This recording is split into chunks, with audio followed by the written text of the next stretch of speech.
I can feel everyone staring as I walk into the Metropolitan Vintage Fashion Guild exhibition. The Dior New Look dress, carefully draped over my arm in a garment bag, feels heavier than its delicate fabric should. 5 years of restoration work. Countless hours hunched over ancient silk with specialized needles. All for this moment. May, you finally made it. Arthur, the exhibition coordinator, rushes over with clipboard in hand. We've reserved the central pedestal for your piece. Everyone's been asking when it would arrive. I smile, trying to mask my nervousness. Traffic was terrible. Is the display case ready?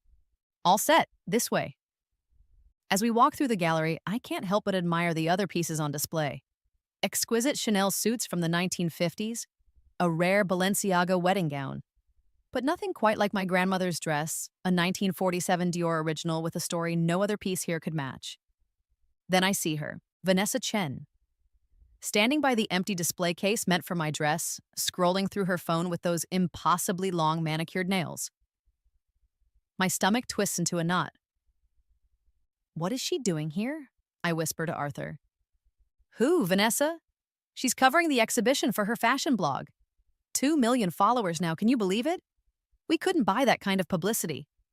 I force a smile and nod, but inside, I'm 17 again, watching Vanessa accidentally spill an entire glass of red wine on this very same dress at our college graduation party.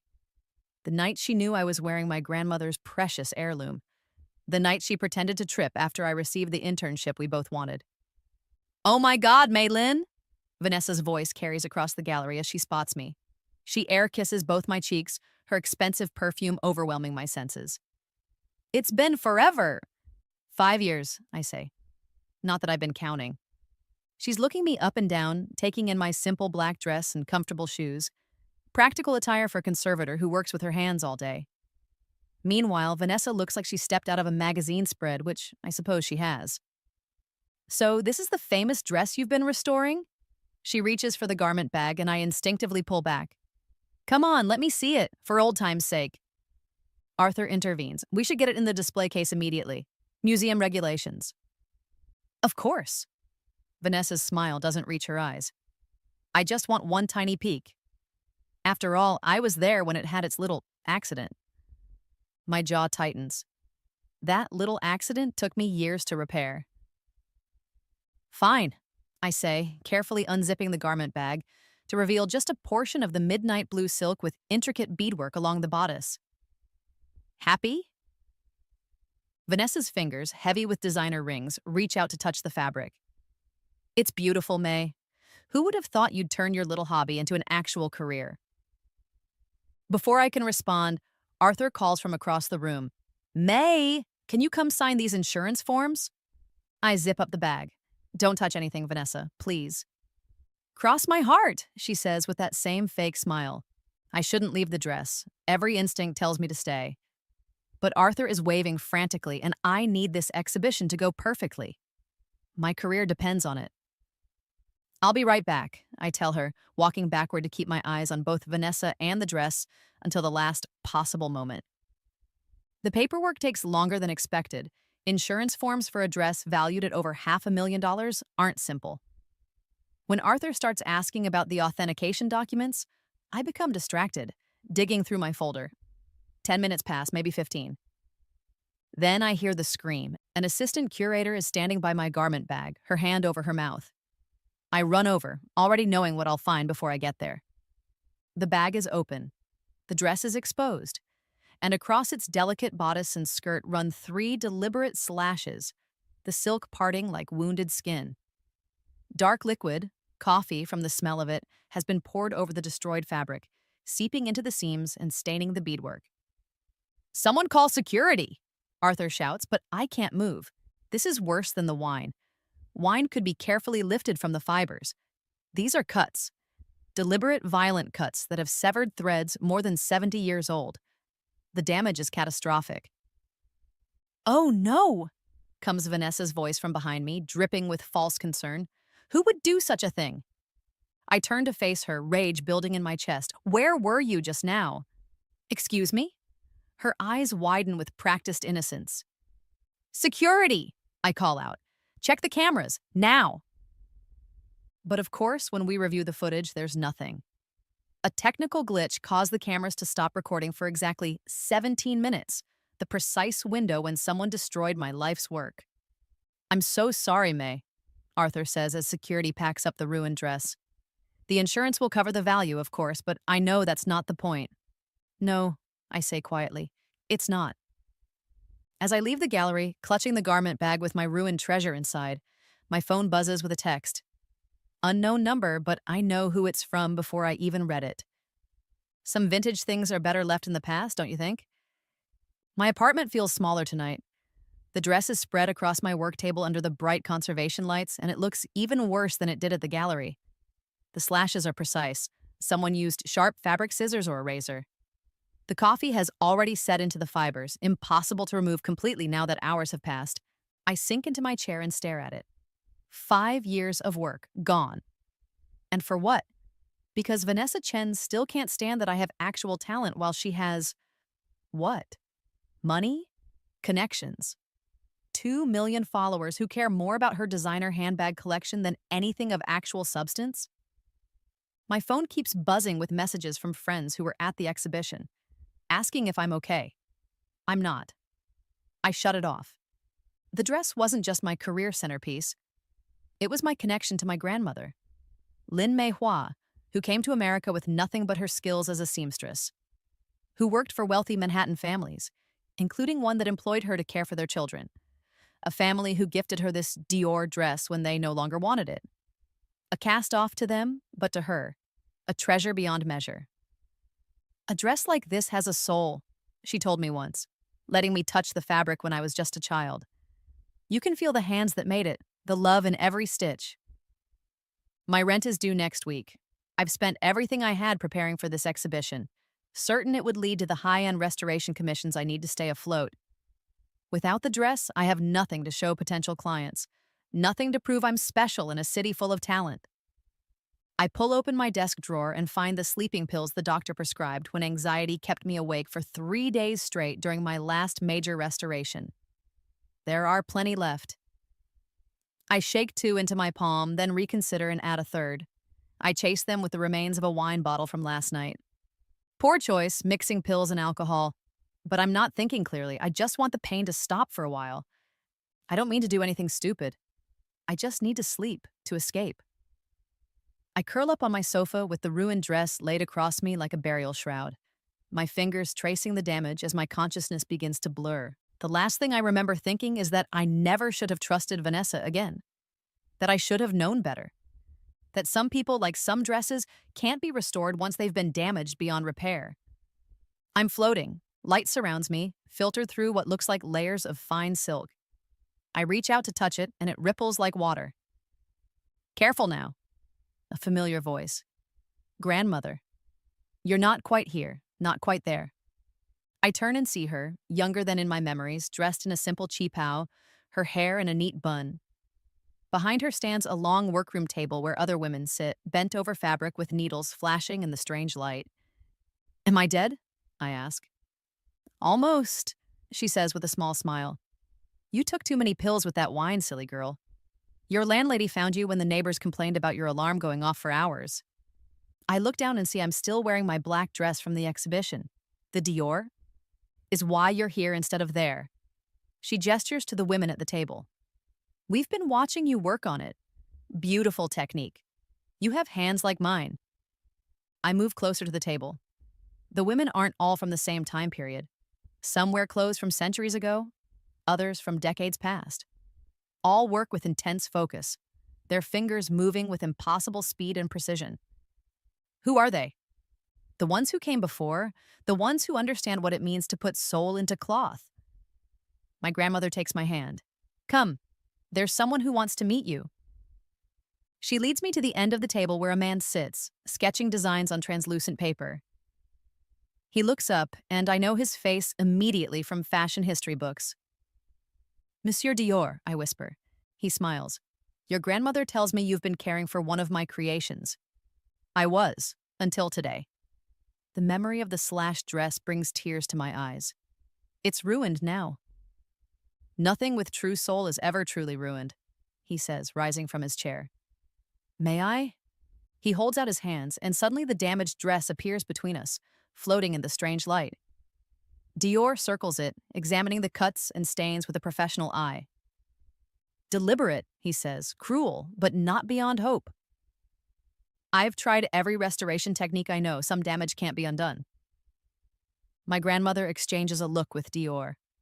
There are techniques you don't know yet, child. The dress remembers, Dior says. Every garment with soul remembers its true form. It remembers the hands that made it, the bodies that wore it, the emotions it witnessed. If you can learn to listen. He places his hands on the dress, and beneath his touch, I can see the fabric responding. Threads shifting, fibers reaching for each other across the slashes. How are you doing that? I ask, moving closer. The same way you will, my grandmother says. If you choose to go back. I have a choice? She gestures around us. You can stay here with us. Learn from the masters for eternity. Or you can return with the gift of rebirth. Rebirth? The ability to help clothing remember what it once was, to guide it back to life. She places her hands beside Dior's on the dress. Not just to repair, but to rebirth. I watch in amazement as the dress begins to glow beneath their touch. The slashes start to close themselves, threads reconnecting as if they'd never been cut. This gift comes once in a generation, Dior says, to someone who understands that fashion is not just about beauty or status, but about preserving moments in time. And it hurts, my grandmother adds. The connection you'll feel to every piece you touch, you'll experience its entire history, its joys and sorrows. It's not an easy gift. I look at the dress, now half restored under their hands, and I could save it completely? That and more, Dior says. But only garments with true soul, true craftsmanship. Mass-produced items have no memory to access. You need to decide quickly, my grandmother says. Your body is in the hospital. They're trying to wake you up. I reach out and touch the dress beside their hands. Immediately, I feel a jolt. Memories that aren't mine flooding through me. My grandmother wearing this dress on rare special occasions. The original owner dancing in it at a New York gala, the seamstresses in Dior's atelier creating it stitch by stitch. It's overwhelming, but also exhilarating. I want to go back, I say. I want the gift. Dior nods. Remember what I've shown you. Let the garment guide your hands. My grandmother embraces me, her form already becoming transparent. Find me in the stitches, she whispers. I'm always there. The workroom dissolves into blinding light. I hear machines beeping, urgent voices calling my name. And she's back, we've got a pulse. The hospital ceiling comes into focus. Fluorescent lights, white acoustic tiles. My mouth feels like it's stuffed with cotton. Miss Lynn, can you hear me? A doctor leans over me, shining a light in my eyes. I try to speak, but my throat is too dry. A nurse holds a cup of water with a straw to my lips. You're at Mount Sinai Hospital, the doctor explains. Your landlady found you unconscious in your apartment yesterday evening. You had a dangerous combination of sleeping pills and alcohol in your system. Yesterday, I've lost a day. The dress, I croak. The doctor looks confused. I'm sorry? There was a dress with me, blue silk, vintage Dior. Oh, the nurse nods. The fancy old dress. Don't worry, it's in the closet with your other things. Relief floods through me, followed immediately by the memory of the damage. What was I thinking? The dress is still ruined. The dream, because surely that's what it was, changes nothing. You're very lucky, Miss Lynn, the doctor continues. Your heart actually stopped for nearly 2 minutes. We were about to call time of death when you suddenly came back. 2 minutes. Was that when I was in that strange workshop?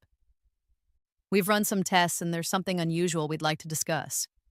He flips through my chart. You appear to have developed a condition called hypersensitivity in your extremities, particularly your hands. It's rare, but sometimes occurs after certain types of trauma. I look down at my hands. They look the same, but they feel different, tingly, more aware. What does that mean? You may experience heightened touch sensation. Some patients report being able to detect subtle texture variations that most people can't perceive. It's not dangerous, just unusual. The nurse helps me sit up. Is there someone we should call for you, dear? Family? Friends? I shake my head. My parents are back in Taiwan, and I don't want to worry them. As for friends, the one person I might have called once is the reason I'm here. They discharged me that afternoon with strict instructions to follow up with my regular doctor and a referral to a therapist.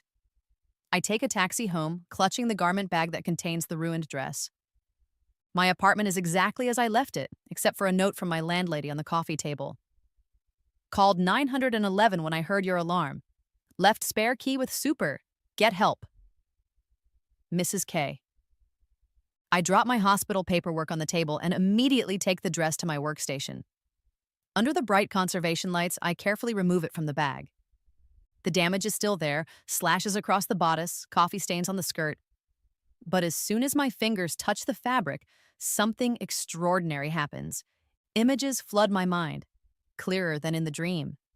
I see my grandmother receiving the dress from her employer in 1960. I feel her disbelief, her joy. I see her carefully storing it, only wearing it twice. Once for a community celebration, once for my mother's wedding. I feel the pride she took in owning something so beautiful, more than images, emotions. The happiness the dress witnessed, the careful hands that created it, the celebration when it was first unveiled at Dior's showing. My fingertips begin to tingle, then glow with a subtle golden light. I should be frightened, but instead I feel a deep sense of rightness, of purpose. Let me help you remember, I whispered to the dress, echoing Dior's words from my dream. I work through the night, my hands moving with a confidence I've never felt before. I don't follow conventional restoration techniques. Instead, I let the dress guide me, showing me how its threads want to reconnect, how the fibers want to clean themselves of the coffee stains. By dawn, the dress isn't just repaired, it's transformed. The midnight blue silk now has a subtle iridescence that shifts in the light. The beadwork sparkles with new energy. The fabric feels impossibly soft yet strong, with a drape that defies its age. I step back, exhausted but exhilarated. The dress isn't just restored to its original condition. It's better. Reborn just as I was. And I know with absolute certainty that everything has changed. This is impossible, I whisper, examining the dress under my microscope. The fibers show none of the stress typical of 70-year-old silk.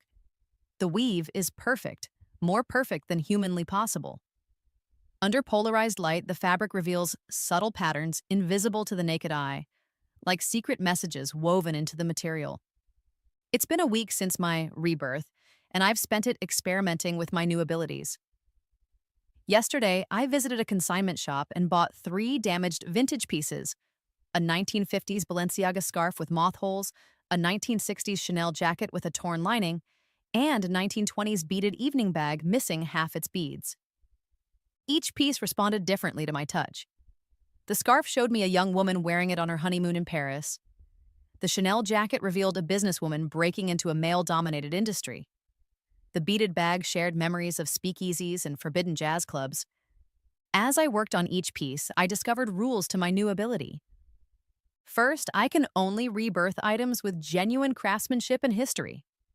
When I tried to repair a damaged fast fashion dress from the consignment shop's clearance bin, nothing happened.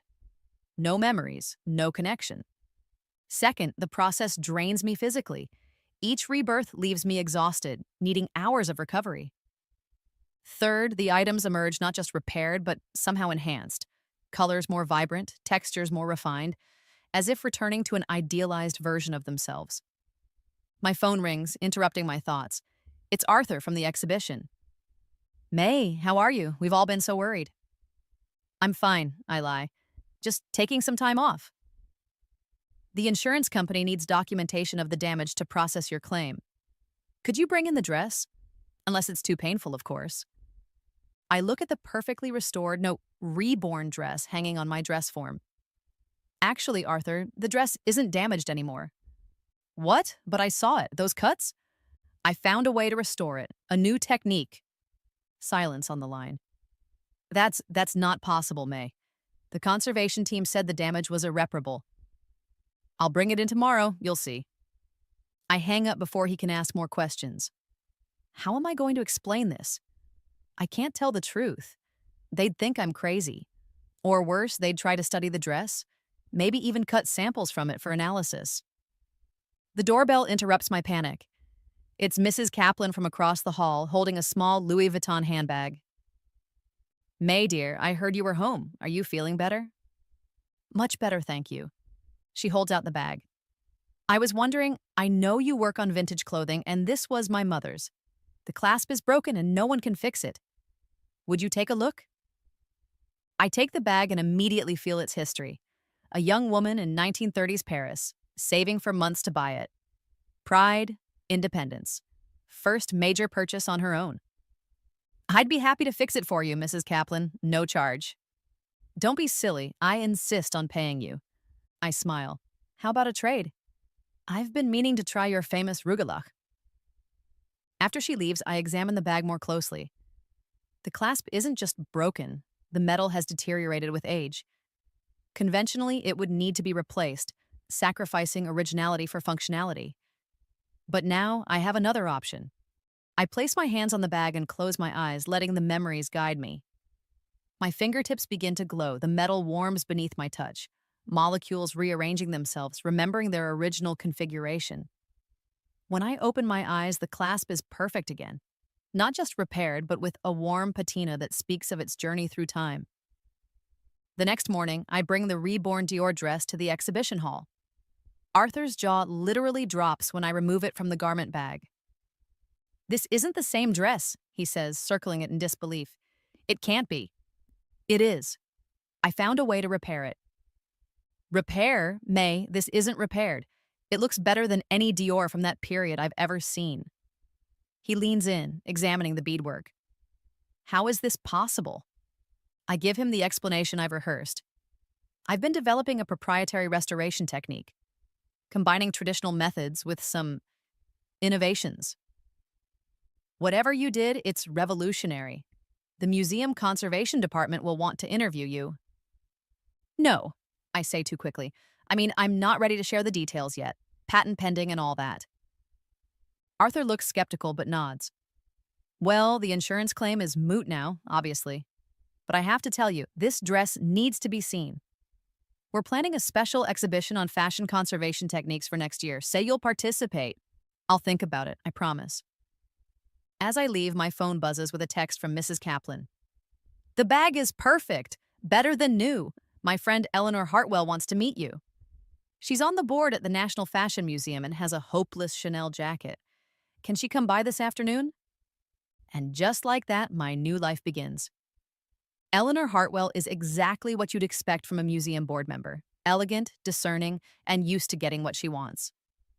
She arrives at my studio in a chauffeur-driven car, carrying a garment bag as if it contains the crown jewels. In a way, it does. This belonged to my mother, she explains, carefully unzipping the bag to reveal a 1920s Chanel jacket in black boucle wool. She wore it when she met Hemingway in Paris. The moths got to it in storage and the lining is disintegrating. 3 conservators told me it's beyond saving. I examine the jacket.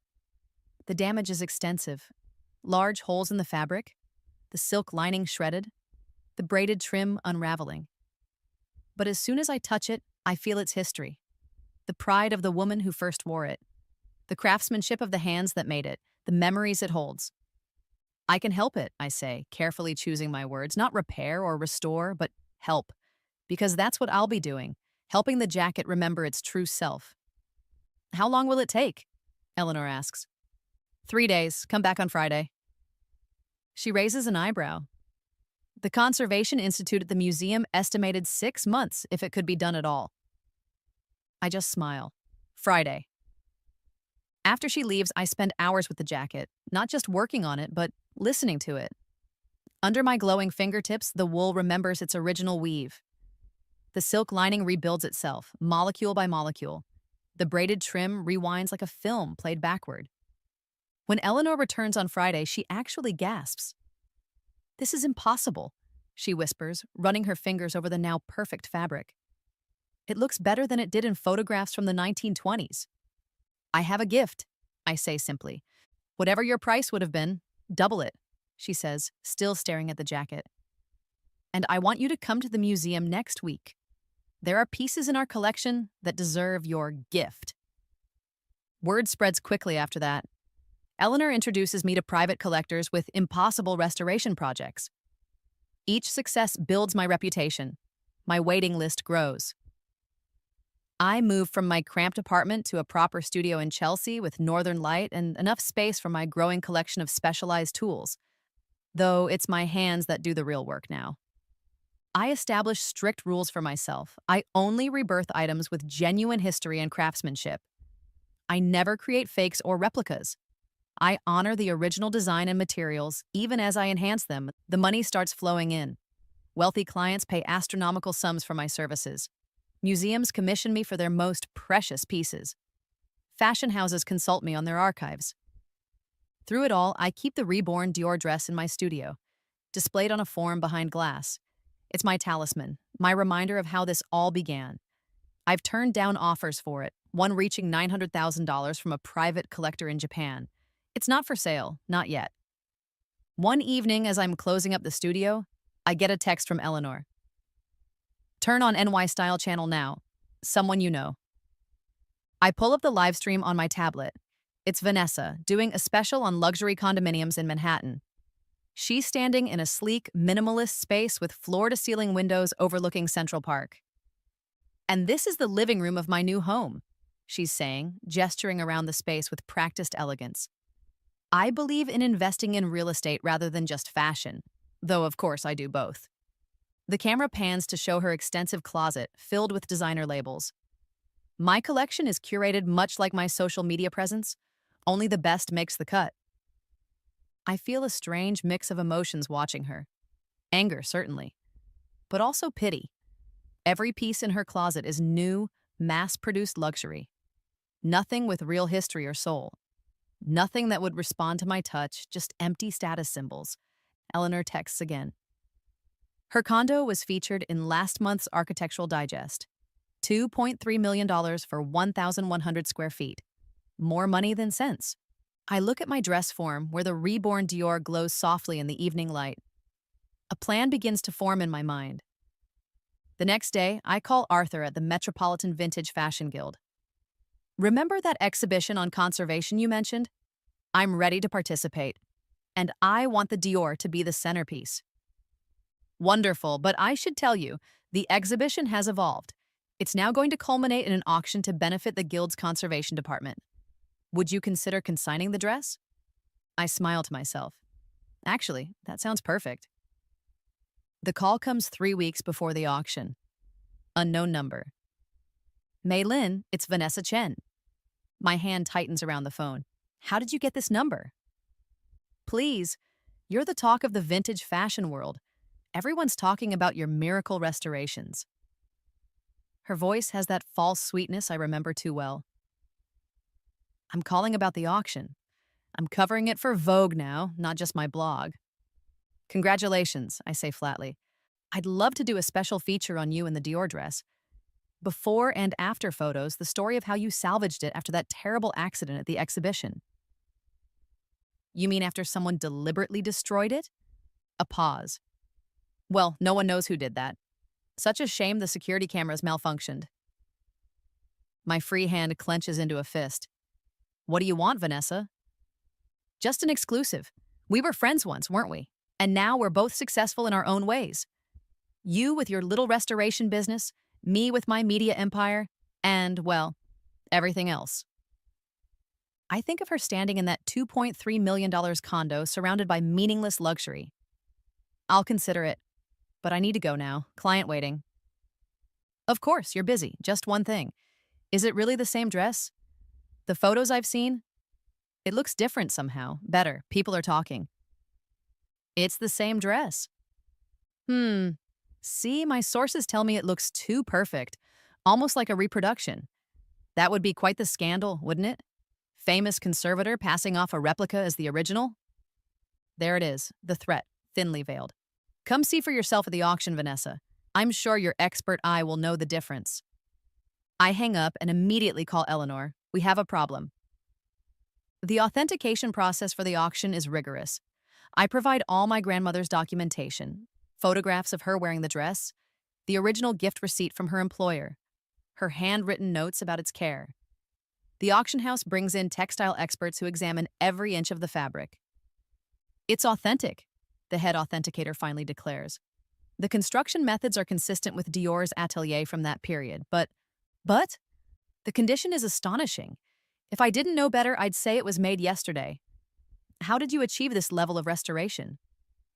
I give my practiced answer about proprietary techniques and years of research. He looks skeptical. There's something else. During our examination, we found what appears to be a hidden pocket in the inner seam.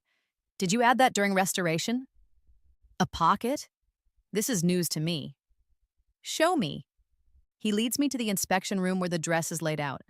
Using white-gloved hands, he carefully turns part of the seam to reveal a tiny pocket ingeniously integrated into the construction. Inside is a small yellowed piece of paper folded into a tight square. We didn't remove it, as it appears to be original to the garment, he explains. With trembling fingers, I carefully extract the paper and unfold it. It's a handwritten note on Dior's personal stationery. For Madame Harrison, who appreciates that true beauty lies in the details no one else can see. This gown, my personal favorite from the New Look collection, carries within its seams the dreams of a new era. May it bring you joy for many years to come. Christian Dior, 1947. The authenticator's eyes widen. This changes everything. A personal note from Dior himself, confirming this was his favorite from the collection? The provenance value alone. He recalculates the auction estimate on the spot. What was previously valued at $500,000, $700,000 now jumps to $1 million. $1,500,000. And I think of my grandmother, who probably never knew this note was hidden in the dress when she received it as a hand-me-down. Of Vanessa, who tried to destroy something priceless out of petty jealousy. Of my own journey from restoration to rebirth. That evening, my phone rings again. Vanessa, I hear there's been a fascinating discovery about your dress. Her voice is tight with forced casualness. News travels fast. So now you're claiming it contains a personal note from Christian Dior? How convenient. Almost as if it appeared right when questions were being raised about its authenticity. The auction house found it, not me. They've already verified it's authentic. A pause. Let me write about this, May. Exclusive access. I'll make it a cover story. Why would I do that after what you did? I don't know what you're talking about, but her voice has lost its confidence. Think about it, May. I can make you famous, or I can raise questions. It's your choice.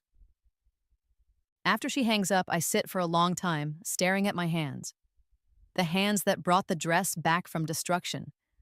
The hands that discovered their own power through an act meant to destroy me. I text Eleanor. She's getting desperate. Good. The response comes immediately. Security is in place for the auction. No one touches the dress but authorized personnel. We're ready. The night before the auction, I can't sleep. I go to my studio and stand before the dress, now carefully packed for transport to the auction house in the morning. Thank you, I whisper to it, for everything you've shown me. Under the studio lights, the REBORN fabric seems to shimmer in response. The auction room at Sotheby's is packed. My dress, listed in the catalog as Christian Dior New Look Gown 1947 with handwritten Dior provenance, the Lynn Dior, is scheduled as the final lot, the star of the show. I sit in a special section reserved for consigners, my hands clasped tightly in my lap to hide their occasional shimmer, a side effect of my gift that appears when I am emotional. Eleanor sits beside me, regal in vintage Balenciaga. Nervous? She asks. Terrified. She pats my hand. Don't be, this is your moment. I scan the crowd and spot Vanessa in the third row, wearing a white Chanel suit that probably cost more than my first year's rent in New York. Our eyes meet briefly before she looks away, pretending to be fascinated by her auction catalog. The auctioneer moves efficiently through the earlier lots. Important pieces, certainly, but I barely register them. My attention is fixed on the illuminated display case at the side of the stage where my dress waits, glowing under perfectly positioned spotlights. And now, ladies and gentlemen, our final lot of the evening. The auctioneer's voice shifts, becoming more reverent. Lot 42, the Lynn Dior, a 1947 New Look evening gown personally selected by Christian Dior as his favorite from the collection, with original handwritten provenance. A collective murmur ripples through the room as images of the dress appear on screens around the auction hall. Photographs from my grandmother's collection, the discovery of the hidden note, and finally, the dress as it appears today, reborn to impossible perfection.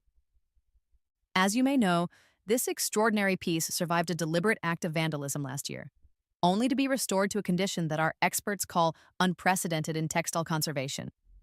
We'll start the bidding at $500,000. A forest of paddles rises immediately. $600,000 on my left, $700,000 from the gentleman in the back, $800,000 from our online bidder in Tokyo. The price climbs rapidly. $900,000, $1 million. The paddles start to lower as bidders drop out. I glance at Vanessa. She's not bidding, of course. Even she can't afford these amounts. But her face is a fascinating study in conflicting emotions. Shock, anger, disbelief. She catches me looking and forces her features into a neutral expression. $1.2 million from the lady in front. $1.3 million on the phone. Eleanor squeezes my hand. The phone bidder is from the Costume Institute, she whispers. The online bidder is a private collector who's been buying up major Dior pieces for years. The battle narrows to 3 bidders: the Costume Institute, the online collector, and a slender woman in the front row who bids with calm determination. $1.5 million on the phone, $1.6 million online, $1.7 million to the lady in front. The room has gone completely silent except for the auctioneer's voice and the occasional gasp when a new bid comes in. $1.8 million on the phone, $1.9 million online. The woman in front hesitates, then raises her paddle again. $2 million. Whispers erupt around the room. This is now the highest price ever paid for a Dior piece at auction. $2.1 million on the phone.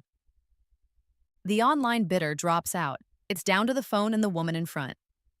$2.2 million, the woman counters. A pause from the phone. The auctioneer waits, tension building. $2.3 million on the phone. The exact price of Vanessa's condo. I feel a strange sense of cosmic balance. $2.4 million, the woman says without hesitation. Another pause. The auctioneer looks to the phone bank where a representative is listening intently. The bidder on the phone is out. We have $2.4 million from the lady in front. Going once, going twice. The gavel falls with a decisive crack. Sold for $2.4 million to bidder number 27. Applause erupts. Cameras flash. I sit frozen, unable to process the number. More than triple the high estimate. A record-breaking price. More than Vanessa's precious condo. The woman who won the bidding turns slightly, and I recognize her now. Grace Wu, director of the National Fashion Museum. She catches my eye and gives me a small nod. Eleanor leans over. Congratulations, dear, you've just made history. I look for Vanessa, but her seat is empty. She's gone. After the auction, there's a reception for the highest value consigners. I'm surrounded by well-wishers, collectors, museum curators. Grace Wu approaches with a glass of champagne for me. That was quite spectacular, she says. I hope you don't mind that we were bidding against ourselves at the end. What do you mean? She smiles. The phone bidder was also representing the museum. Eleanor suggested we create a bit of drama for the final lot. Good for publicity. I look at Eleanor, who winks at me from across the room. She planned this, orchestrated the record-breaking sale to ensure maximum attention. The dress will be the centerpiece of our new exhibition on textile conservation and rebirth, Grace continues, and we'd like you to be our guest curator. I'd be honored. Excellent. We'll also need your expertise on several pieces in our collection that could use your special touch. As she walks away, I feel a presence behind me. I turn to find Vanessa, her white suit immaculate but her composure decidedly not. Quite the show, she says, her voice tight. I suppose congratulations are in order. Thank you. I take a sip of champagne, savoring the moment. I'm surprised you're still here. I thought you left. I needed some air. Her smile is brittle. $2.4 million. For a dress that was trash a year ago, it's unbelievable. Some things have value beyond what we can see on the surface. Please, she rolls her eyes. It's a dress. A very old dress that someone rich is now going to lock in a climate-controlled display case. It's more than that. It's history, craftsmanship, art. It's luck. You got lucky. Her voice drops to a whisper. We both know what that dress looked like after the exhibition. No restoration technique in the world could have fixed those cuts. I meet her gaze steadily. Are you admitting you're the one who destroyed it? I'm not admitting anything. She glances around to make sure no one is listening. But whoever did it had every reason to think that dress was finished, that you were finished. Well, they were wrong. I place my empty glass on a passing server's tray and about both. How did you do it, May? What's your secret? There's something desperate in her eyes now. I could promote it, make you even more famous. There's no secret, Vanessa, just talent. Something you've been trying to destroy since college. Her face hardens. You think you're so special, so talented. You got a lucky break with that stupid note in the dress. That's all. The note wasn't luck. It was always there, waiting to be found. Just like my ability was always there, waiting to be recognized. I step closer to her. Tell me something. Why did you do it? Was it really worth it trying to destroy something beautiful just because you couldn't have it? I don't know what you're talking about. But her voice wavers. The dress, the competition in college. Taking credit for my designs, all of it. What did it get you? A fancy condo? Followers who don't know the real you? A career built on other people's work? Her eyes flash with anger. At least I didn't have to wait for someone to destroy my work to become successful. I made myself famous. No, Vanessa, you made yourself known. There's a difference. She opens her mouth to respond, but at that moment, a waiter passing behind her trips, sending a tray of red wine glasses cascading directly onto her pristine white Chanel suit. The crimson liquid blooms across the fabric like blood. Oh my God, she shrieks, jumping back. This is a $20,000 suit. The waiter apologizes profusely. Everyone stares. Vanessa's face is a mask of rage and humiliation as she tries futilely to blot the stains with cocktail napkins. I could offer to help, to use my gift. But the suit has no soul, no history worth preserving. And neither, it seems, does Vanessa. Some stains, I say quietly, so only she can hear, reveal what was always there. I turn and walk away, leaving her surrounded by fake concern and smartphone cameras. Tomorrow, her embarrassment will be all over social media, the fashion influencer who couldn't save her own outfit. Eleanor appears at my side, a knowing smile on her face. What an unfortunate accident. Was it? I give her a sidelong glance. The universe has a way of balancing accounts. She links her arm with mine. Now let's discuss your future. The museum position is just the beginning. With your gift, you could revolutionize how we preserve fashion history. As we walk toward Grace Wu and the museum board members, I feel lighter than I have in years. The dress is going where it belongs, to be appreciated for its true value. My grandmother's legacy is secure, and my own path is finally clear. You know, Eleanor says thoughtfully, revenge isn't usually so profitable, or so elegant. I smile. The best revenge isn't just living well, it's remembering who you truly are. Behind us, I can hear Vanessa still making a scene about her ruined suit, but her voice fades into the background, irrelevant now to my story. A month after the auction, I'm unlocking my new atelier in Soho when I hear the click of expensive heels on the sidewalk behind me. Nice upgrade, Vanessa's voice. I guess 2.4 million buys a lot of real estate these days. I turn to face her. She looks different. Thinner, with dark circles under her eyes, poorly concealed by expensive makeup. Her social media empire has taken some hits since the auction. The wine incident went viral, of course, but worse for her, fashion insiders started questioning her expertise after she published a scathing article suggesting my dress was fake, only to be publicly corrected by the National Fashion Museum and 3 independent authenticators. I didn't spend the money on real estate, I say, pushing the door open. Come in if you want to talk. I have work to do. She hesitates, then follows me into the bright, airy space. My new studio is everything I've ever dreamed of.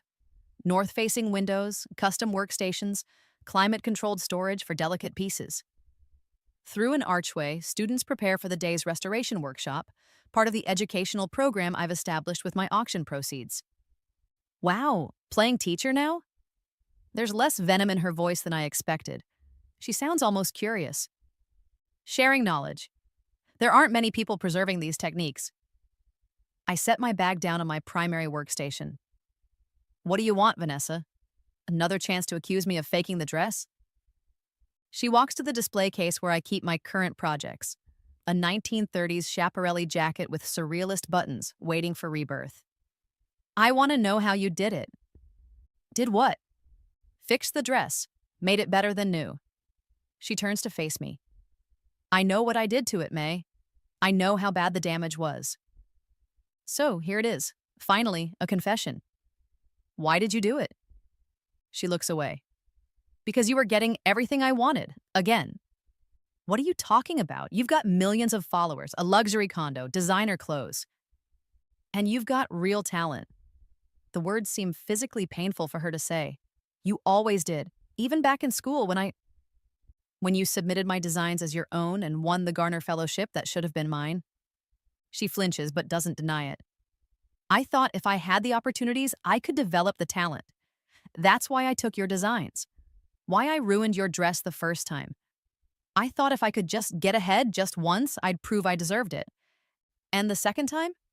At the exhibition? She looks down at her manicured hands. By then, it was just hatred, I guess.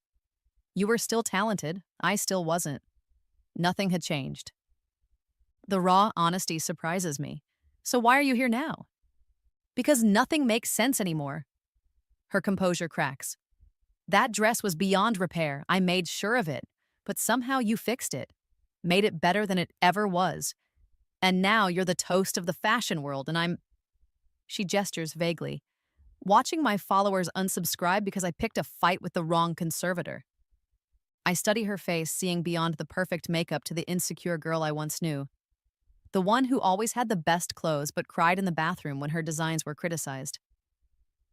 I can't tell you how I fixed the dress, Vanessa. Why not? What's the big secret? Some chemical process? Digital enhancement before the auction? What? The secret is that there is no trick, just connection. Understanding what makes a garment special, respecting its history. I move to my workstation and pick up a pair of delicate scissors, my grandmother's. Some things can't be faked. That's not an answer, but there's less fight in her voice now. It's the only one I can give you. She walks to the window, looking out at the fashionable crowd passing by on the street below. I'm losing everything, you know. My sponsors are dropping me. My condo is on the market. Turns out I can't actually afford it. Even my follower count is tanking. I'm sorry, and surprisingly, I mean it. No, you're not. She turns back to me. But you should be gloating more. I would, if our positions were reversed. That's the difference between us. I never wanted to see you fail, Vanessa. I just wanted you to stop trying to make me fail. Something in my words seems to hit her harder than any accusation could have. She sinks onto a stool, suddenly looking exhausted. What am I supposed to do now? Fashion is all I know, and I've burned every bridge in the industry. Start over, learn actual skills, build something real. She laughs bitterly. Easy for you to say. You've got magical restoration powers or whatever your secret is. Before that, I had years of training, practice, failure. You can't skip the hard parts, Vanessa. One of my students approaches nervously. Miss Lynn? The morning class is ready whenever you are. Thank you, Min. I'll be right there. After the student leaves, I turn back to Vanessa. I have to go. She stands, smoothing her designer dress. Last season's, I notice. Not her usual straight-from-the-runway look. Right, your adoring students await. I walk her to the door. As she's about to leave, she pauses. May, for what it's worth, I am sorry. About the dress, about everything. The apology catches me off guard. I search her face for signs of manipulation, but find only tired resignation. Prove it, I say. How? Stop taking shortcuts. Do the work. Build something that matters. She nods slowly. Maybe I will. She steps onto the sidewalk, then turns back. By the way, this arrived at my old address for you. From before, everything.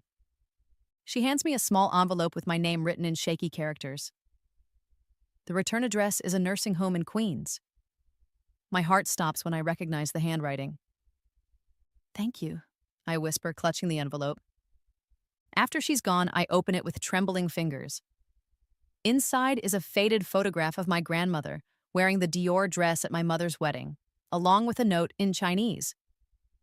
My dear Mei Mei, the nurses helped me write this. My time is coming soon. Remember what I taught you about the soul in the stitches? Some things are meant to be passed down, not just objects, but gifts. Your hands were always special. Trust them. With eternal love, Grandmother Lin. The date on the letter is 3 years ago, long before my near-death experience, before the dress was destroyed, before my rebirth. Somehow, she knew. I pressed the letter to my heart, my fingertips glowing faintly against the paper. Then I carefully tuck it away and join my waiting students, ready to pass on what I've learned about preservation, rebirth, and the soul stitched into everything we create. 6 months later, I'm standing in my expanded atelier, watching my students work on their final restoration projects. The space has transformed, just like me. What began as a small teaching studio has grown into the Lin Institute for Textile Conservation, with a waiting list for classes and restoration commissions booked 2 years in advance. I move between the workstations, offering guidance here, a word of encouragement there.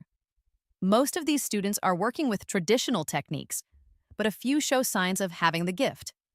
Like Min, whose fingers sometimes emit the faintest glow when she's deeply focused. I'm teaching her separately, helping her understand her emerging abilities. My phone buzzes with a notification. Eleanor has sent a link to an article. Fallen fashion influencer launches sustainable clothing repair initiative. There's a photo of Vanessa dressed simply, teaching teenage girls how to mend and upcycle clothing in what looks like a community center. I zoom in on her face. She looks different, calmer. There's a focus in her eyes I've never seen before. Miss Lin? Min appears at my side. There's someone here to see you. She doesn't have an appointment. I look up to see Vanessa standing in the doorway holding a garment bag. Gone is the designer wardrobe, replaced by well-made basics. Her hair is pulled back in a simple ponytail, her face almost bare of makeup. Vanessa, this is a surprise. I won't stay long. She seems uncomfortable, out of place among the serious students in historic textiles. I just wanted to show you something. She unzips the garment bag to reveal a white Chanel suit, the same one ruined by red wine at the auction reception. I've been working on it for months, following traditional techniques like you said, doing the work. I examine her restoration. It's not perfect. There are still faint shadows where the wine stained deepest, but the craftsmanship is impressive for a beginner. Neat, precise stitches. Patience in the details. You did this yourself? She nods. Every stitch, no shortcuts. It's good work. It's not magic like yours, she says with a small smile, but it's honest. I touch the fabric, feeling for its energy. There's something there now, not just the empty status of a luxury label, but the imprint of hours of careful work, of learning, of humility. I started a program, she continues, teaching basic repair skills to girls in underserved communities. Turns out I'm not terrible at teaching. She shrugs. Who knew? I'm glad, Vanessa, really. She hands me a flyer for her program. Restitched, fashion repair for the future. At the bottom is a note. All materials and equipment donated by the Vanessa Chen Foundation. Your foundation. I sold the condo and most of my designer collection. She looks around at my institute. I figured if you could use your auction money to build something meaningful, so could I. There's a moment of understanding between us, not quite friendship, but something like respect. Anyway, she continues, I was hoping you might consider being a guest lecturer sometime. The girls would love to meet you. I'd be honored. And I'm surprised to realize I mean it. As she turns to leave, I see a small embroidered patch on the shoulder of her denim jacket, a needle and thread forming a heart. Nice patch, I say. She touches it self-consciously. I made it myself. First thing I've ever designed that wasn't copying someone else. After she's gone, I return to my private workroom, where my most challenging projects wait. On my restoration table lies a 1950s Charles James gown with structural damage that would be impossible to repair through conventional means. I place my hands on the fabric, feeling its history flow through me. The woman who commissioned it for her debutante ball, the jealousy it inspired, the champagne spilled on its hem in celebration. My fingers begin to glow, guiding the fibers back to their original formation, helping the dress remember what it once was. As I work, I think about Vanessa and her simple embroidered patch, about my grandmother's letter, about the many forms rebirth can take. That evening, after the students have gone, I lock up the institute and walk to the small courtyard garden behind the building. In the center stands a display case containing the reborn Dior dress, on loan from the museum for our educational programs. In the fading light, it seems to glow from within, its midnight blue fabric shifting with iridescent highlights that weren't part of the original design but emerged during its rebirth. Like me, it carries the marks of its journey, not visible damage, but a transformation into something more complex, more interesting than before. My phone buzzes with a text from Eleanor. Dinner tonight? The museum board wants to discuss expanding your conservation program nationally. Before I can reply, another text arrives, this one from Vanessa. Thank you for today. For everything, actually. Even when I hated you, I knew you were the real thing. Some of us just take longer to find our way. I look again at the dress that started it all. From destruction came rebirth.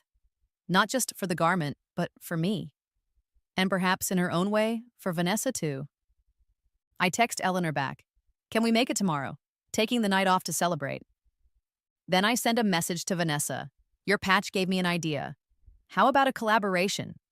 Your community outreach plus my conservation techniques. Let's talk. As I walk home through the busy New York streets, I feel my grandmother's presence beside me, her words echoing in my mind. Your hands were always special. Trust them. I look down at my fingers, which occasionally shimmer with golden light when I'm not concentrating on hiding my gift. Once I feared people would see this, would know I was different. Now I understand it doesn't matter. The real magic isn't in the glow, but in the connection to history, to craftsmanship, to the souls stitched into every meaningful thing we create or restore. Some people, like some garments, can be reborn if you believe in their worth, if you take the time to help them remember what they were meant to be. 2 years later, I stand in the grand hall of the National Fashion Museum, surrounded by the world's most influential conservators, designers, and historians. The exhibition, Rebirth, the Future of Fashion Preservation, has drawn record crowds. Ready? Eleanor asks, elegant as ever in vintage Balenciaga. I nod, smoothing the silk of my dress, a modern creation inspired by my grandmother's Dior, custom made for tonight's opening gala. The museum director taps her glass for attention. Ladies and gentlemen, it gives me great pleasure to introduce the visionary behind tonight's exhibition, the woman who has revolutionized how we think about fashion conservation, Mei Lin. Applause fills the hall as I step onto the small platform. Cameras flash, I spot familiar faces in the crowd, my students, now colleagues. Grace Wu from the museum board, even Vanessa standing quietly in the back, her restitched program logo pinned to her blazer. Thank you all for coming tonight, I begin. This exhibition represents more than just techniques or methods of conservation. It's about recognizing that fashion is living history, objects that carry within them the stories, emotions, and craftsmanship of those who made and wore them. I gesture to the displays surrounding us, garments from every era, each restored with a combination of traditional techniques and my special touch. Not all were reborn with my gift. I've been selective, using my abilities only on pieces with true soul and significance. 2 years ago, a single dress changed my life, a 1947 Dior New Look gown that belonged to my grandmother. Tonight, I'm thrilled to announce that the Lin Institute, in partnership with the Restitched Foundation, is establishing a scholarship program for young conservators from underrepresented communities. More applause. Vanessa gives me a small nod of acknowledgement from the back. And now, I continue, I invite you to experience the centerpiece of our exhibition, a room we call the Memory of Fabric. The crowd follows as I lead them into a darkened gallery where garments float in specially designed cases, their histories projected around them in light and sound. A wedding dress accompanied by the laughter of the ceremony, a wartime uniform surrounded by images of conflict and courage, a child's christening gown enveloped in lullabies. In the center, on a revolving pedestal, stands the reborn Dior, my grandmother's dress, now the museum's most valuable possession. As it turns, different aspects of its journey appear. My grandmother receiving it as a gift, me wearing it to graduation, the destruction at the exhibition, and finally, its triumphant rebirth and record-breaking auction. Everything we wear holds memories, I tell the hushed crowd. Our job as conservators isn't just to preserve fabric, but to protect those memories for future generations. After the formal tour ends, I find myself alone with the dress for a moment. I place my hand on the display case, feeling the familiar energy radiating through the glass. She would be proud, Vanessa's voice coming from behind me. My grandmother? Her too. Vanessa moves to stand beside me. But I meant your mother. She called me last week about the scholarship program. I turned to her in surprise. You spoke with my mother? She found me through the foundation. Wanted to thank me for collaborating with you. Vanessa gives a wry smile. Apparently, she always thought we brought out the best in each other, even when we were fighting. That sounds like her? I study Vanessa's face, noticing the contentment that's replaced her former brittle perfection.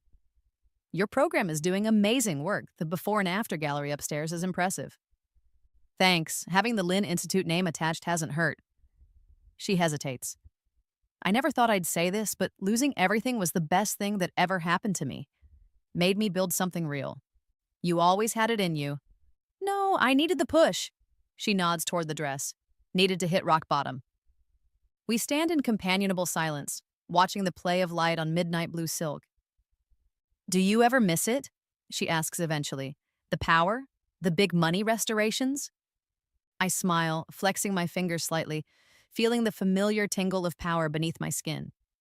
I still use my gift, but selectively now, focusing on pieces of historical significance rather than private commissions. The world thinks I've simply perfected my restoration techniques, but a few, like Min, who now shows unmistakable signs of the gift herself, know the truth. I'm exactly where I'm supposed to be, I tell Vanessa, doing what I'm meant to do. Later that night, after the guests have gone and the museum is quiet, I return to the Dior display. I've asked for a few minutes alone, a request the security team grants given my status. I carefully open the case and place my hands on the dress for the first time in 2 years. Immediately, I feel the rush of memories. Not just my grandmother's now, but new ones. Museum visitors moved to tears by its beauty. Children pressing their faces to the glass in wonder. Conservators studying it with reverent hands. And something else, something unexpected. As my fingers trail across the beadwork, I don't just see the past. I glimpse the future. The dress decades from now, still inspiring new generations. Min passing the gift to her own student someday.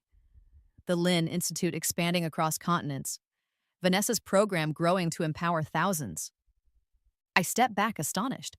My gift is evolving, showing me not just what was, but what could be. The dress shimmers under my touch, responding to my surprise with a subtle ripple of iridescence. A living thing, still growing, still changing, just as I am. Thank you, I whisper, carefully closing the display case. As I walk through the darkened museum toward the exit, I pass dozens of garments I've touched with my gift. Each one containing not just history now, but possibility. Not just rebirth, but future. Outside, the night air is cool against my skin. I look up at the stars, thinking of my grandmother's words from so long ago. The true value of anything is the love woven into it. I understand now what she meant. Value isn't in the price tag or the designer label. It's not even in the craftsmanship alone. It's in the connections we create. Between past and future, between maker and wearer, between destruction and rebirth. My phone buzzes with a text from Min. It happened again. My hands glowed while working on the Balenciaga. What does it mean? I smile as I type my response. It means you're ready. Come by tomorrow. There's so much more to show you. I slip my phone back into my pocket, my fingertips shimmering briefly in the darkness. Some gifts are meant to be passed down, their value growing with each generation. Just like the most precious garments, becoming more beautiful, more significant with time. And not despite their damage, but because of how they've been reborn.